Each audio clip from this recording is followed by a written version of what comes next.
Yeah, doing another video on martial arts. I haven't done one of those in years. This doesn't really go in my homework. Again, the reason why you haven't seen me is because my homework has been, my teacher basically asked that we upload it directly to Google Drive for the class, and I couldn't be asked to put it on YouTube. Anyway, doesn't really matter. So, we've been doing Bagua lately. Not that that has any, which means I haven't done Baji in a while and I'm out of practice and my structure sucks. So if it looks like my structure sucks, that's why. But that's going to be relevant to this video. And something I've been thinking about since my teacher was talking about the applications of this particular move, which are not super easy to visualize if you don't have a person. What it is, it's an arm drag and then essentially going through the face. But that doesn't matter. He was showing it as like a parry and then that, and I was thinking, well, wait, if they're in an extended position, like, you know, the new Muay Thai long guard or the older Muay Thai guard or like a boxers or karate type stance, that you could just go right in for the arm and then the face. You don't have to wait. And thinking about that actually got me thinking, there's a bunch of moves in Chinese martial arts that are like this, where they tend to get taught as like a block and a strike. So like,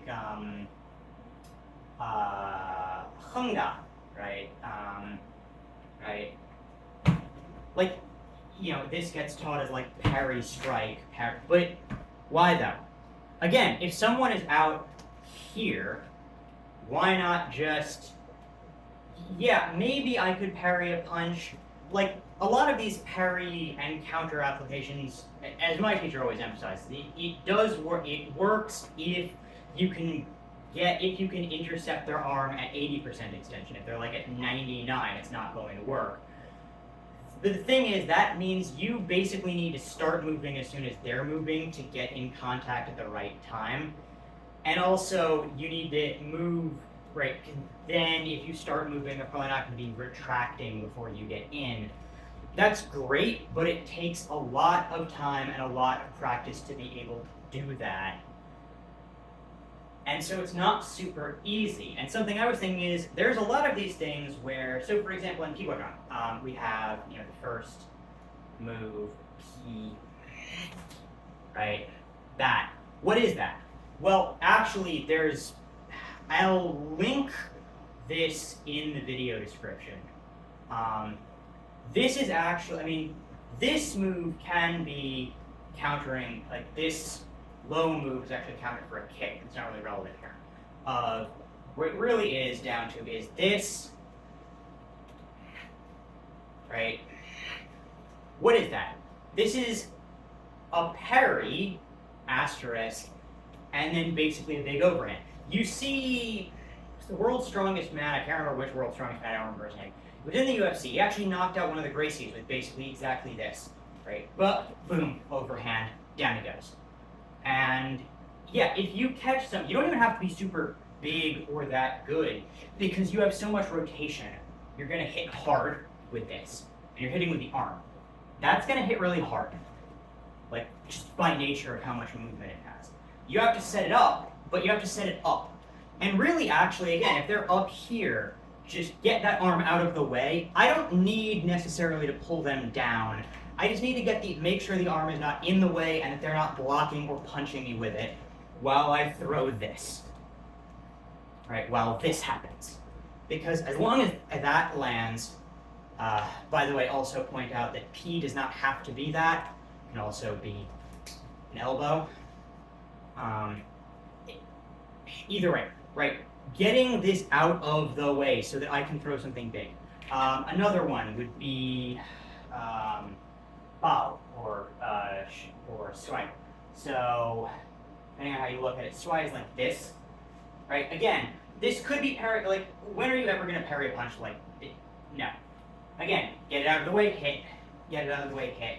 Or when we're doing the full bao, like walk. Right? What is that?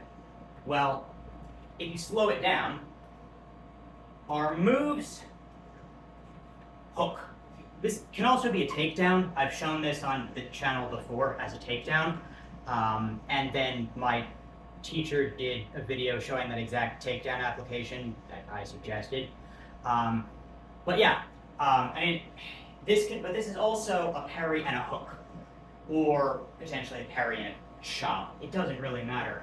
And again, could this be parrying something that's coming at my face? Sure. But it could also just be clear the arms, throw that hook. Oh, by the way, it can also come this way, and then it's a rear hook. And I can also throw this continually, right? In the form, anything that is continual could be over and over. Same thing with, get this back out that I just had. Another technique, baji technique this time, not piwa. My piwa is a lot, we did a lot of piwa while I was not uploading videos, so my piwa is better while I've done it for several months. Anyway, it's not the point. Another technique, baji technique, right? You have so, right, and again, could I potentially parry something if I'm here? Could I potentially parry and come in? Sure, maybe. Or I could just be getting the arm out of the way here. Also note, and I'm hitting with this. Also note. Okay, if this is his leg, I'm probably actually out here. I'm probably outside. Also, notice where my hand is, right? If I'm hitting to the back of the head with this, my hand is already on the back of the head. Guess what? Knee. And we do have knees in Baji. Right, like in Shao Baji, like, I haven't done Shao Baji forever. This. Right, this is just bang, right? Bang, bang. So going in with this, or really a lot of stuff in Bashi. Need to go lower again. Structure. Same thing with I mean, there are moves in Baji that are very clearly just getting someone's hand out of the way, right? So like this, right? This is just get that out of there in elbow.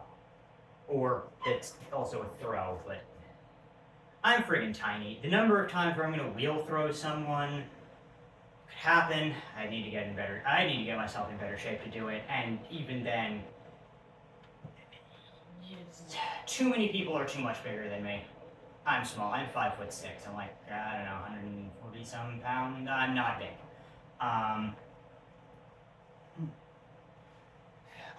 Same thing again with like, right, Chungzang, right? Could I be parrying something and then coming in? Yes, but again, if the guy's hand is in the way, I might just go in, right? It might just be in and hit, and actually lower structure than that, and at a different, at this range here, or in Bajing Yusa, right? We had this kind of move. This is actually a small enough move that I might just parry hit. But again, any time I'm parrying first, there's a lot of stuff where you do a parry first. But that parry really can, I think one of the problems that a lot of Chinese martial arts have is we focus way too much on countering. If he does this thing, and then you react to him, okay, but if he's giving me a handle, why not just fucking do it? Right? Why not just go for it? Why would I not just hit in if I have the option go in aggressively? Right? This, right? Why not just come here? And again, knee. I like knee. I like that.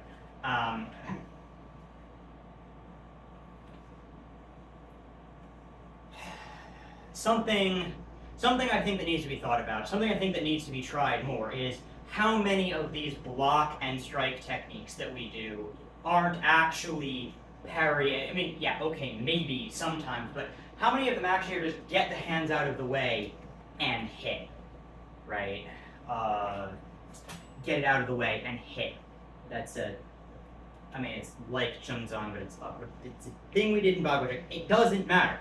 The point is, a lot of the time, just going in aggressively, using the parry to just get the arm out of the way, and also get a feeler in, because even get the arm out of the way, have my arm in his way, have a feeler in there, so that if he tries to start doing something, I can feel it and I can change what I'm doing in real time. That's also super useful. I've actually used that before, just having an arm in on someone.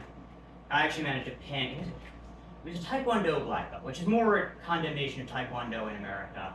But I got his arms here with my right hand, and could he have moved away or something? Sure, but he couldn't have done it without me feeling it. So yeah, no. There's a lot of times where just go in, right? Just go for whatever. Just move the arms and hit. So this would be like clearing and hitting to potentially the ribs if I'm going like outside or something. Oh, another one. Bung Chuan. Right. So this kind of thing. Obviously, in reality, this is actually dealing with a wrist grab, but also, again, he's up here. Go. Get hit. Type of thing, right? Now, obviously, how aggressive you want to be in a real scenario, I shouldn't say obviously, how aggressive you want to be in a real scenario has a lot of things dependent on it. There's a difference between in sparring or in a competition fight, you can be as aggressive as you like. Once the bell's rung, you can be as aggressive as the rules allow. So just go for it. In self-defense, it's a little bit more questionable because, depending on what the laws are, where you are, what you can and can't do is going to vary, so know your laws. I know mine tolerably well, and thankfully they're fairly permissive, but obviously don't do anything that gets you in legal trouble, but also don't be a dipshit and get yourself hurt, because ideally you would do, obviously neither of those things would happen, but given again, ideally, try not to break the law, but if the options are risk breaking the law or risk someone else breaking your face, you're